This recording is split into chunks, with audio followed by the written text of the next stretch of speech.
Hi అండి, నేను మీ దీపిక. పిల్లలందరికైతే ముందుగా హ్యాపీ సండే.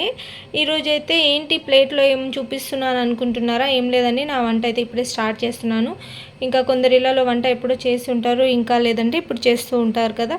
సో నేను కూడా ఈరోజైతే ఒక మంచి రెసిపీ అయితే చేస్తున్నాను అనమాట. ఈరోజు అందరి ఇళ్ళలో మంచి వెరైటీస్ అయితే ఉంటాయి కదా. సో నేనైతే ఇంకా సింపుల్గా ఒక మంచి రెసిపీ చేస్తున్నాను. చేశాక ఏం చేశాను అనేది అయితే మీకు చూపిస్తాను.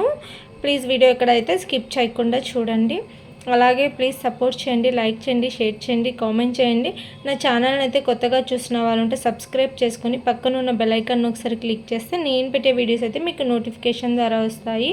నా వంట అయితే కంప్లీట్ అయిపోయింది. నేను ఇప్పుడు ఏం చేశాను అనేది అయితే మీకు చూపిస్తాను. నాతో పాటు మీరు కూడా వచ్చేయండి. నేనైతే బగారా రైస్ చేశాను. బగారా రైస్ అయితే నాకు చాలా ఇష్టం, బాగా పర్ఫెక్ట్గా వస్తుంది. సో ఈరోజు అయితే బగారా రైస్ అండ్ దీని కాంబినేషన్లో అయితే చికెన్ కర్రీ చేశాను. చికెన్ కర్రీ అయితే నాకు చాలా ఇష్టం. అండ్ ఇంకా నాకు వంటలు చేయడం అంటే చాలా ఇష్టం అనమాట. కొంచెం టైం ఇస్తే మాత్రం నాకు ఇంకా అన్ని రకరకాల ఐటమ్స్ చేస్తాను. దీని కాంబినేషన్లో అయితే టమాటా చారు చేశాను. టమాటా చారు అంటే నాకు చాలా ఇష్టం. అండ్ మా ఇంట్లో నేను చేసిన టమాటా చారుని అయితే చాలా ఇష్టపడతారు.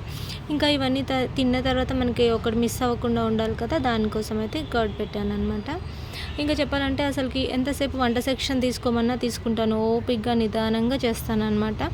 ఈరోజైతే ఇవి చేశాను. నాతో పాటు ఇంకా మీరు కూడా అన్నం తినేసేయండి. ఓకేనా ఫ్రెండ్స్, బాయ్.